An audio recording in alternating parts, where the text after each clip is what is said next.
In the build-up, everything went beautifully. Liam Rosenior, Chelsea's new coach, stared out from the front cover of the programme for this Carabao Cup semi-final first leg against Arsenal, looking thoughtful and studious and confident in a smart jacket and a casual shirt on the occasion of his first match in charge at Stamford Bridge.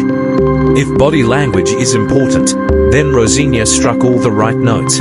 As his players walked back to the tunnel after their pre-match warm-up, Rosenior was waiting for them on the touchline, shaking hands with every one of the squad as they passed him, and his backroom staff too. Then, when the stadium joined in a minute's applause for former Chelsea left-back Ed McCready, who died this week, Rosenior beckoned all the substitutes to join him and his staff on the touchline to pay tribute to a legend of the club.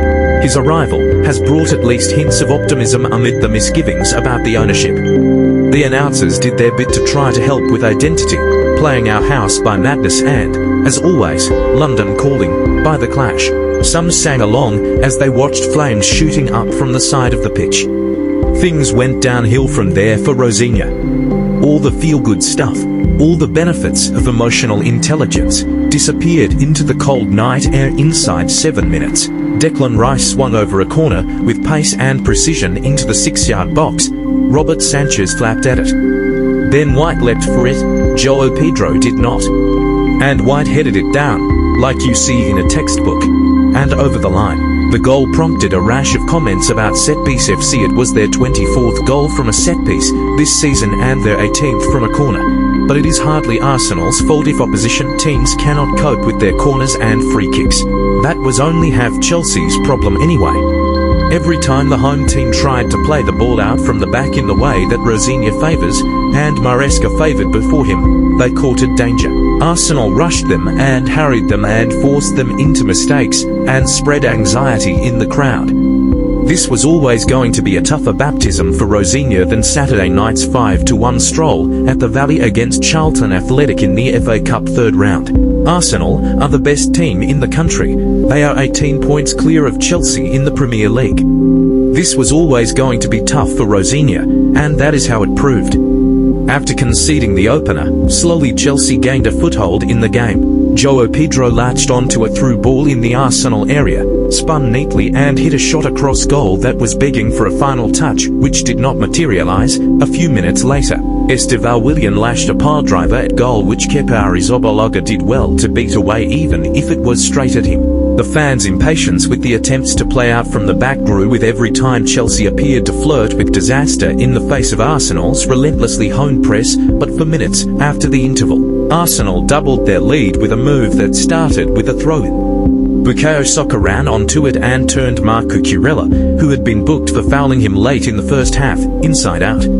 Saka paused, waiting for the overlapping run of Ben White, and timed his pass perfectly. White slid the ball across goal and Robert Sanchez spilled it when he should have claimed it. The ball squirmed out of his grasp and into the path of Gyökeres, who could not miss. He hammered it over the line from 2 yards out. Rosenior stood on the touchline, hands thrust deep in his pockets. The Arsenal fans massed in the shed and enjoyed his disappointment. "You're getting sacked in the morning," they sang at Rosenior.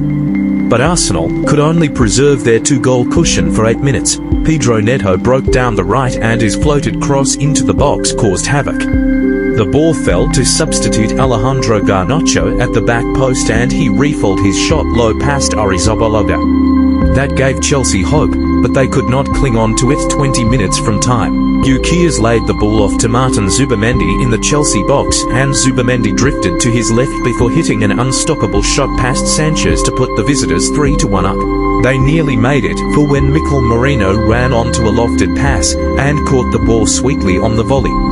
It looked like a certain goal when it left his boot, but Sanchez redeemed himself a little for his earlier mistake by diverting the shot past the post with his legs. Arsenal soon had reason to curse their profligacy. 8 minutes from time, it was their turn to fail to defend a corner, and when the ball fell to Garnacho, he drilled the ball past Arrizabalaga for his second of the evening to bring the deficit back to 3-2. Try as they might, Chelsea could not force an equaliser. It was a tough night for Rosenior. Arsenal showed him the standard he knows his team must reach, but he will have been encouraged by their refusal to wilt. He and his Chelsea team will need all that determination and resilience if they are to have any chance of overturning Arsenal's advantage at the Emirates on February 3rd and making it to Wembley.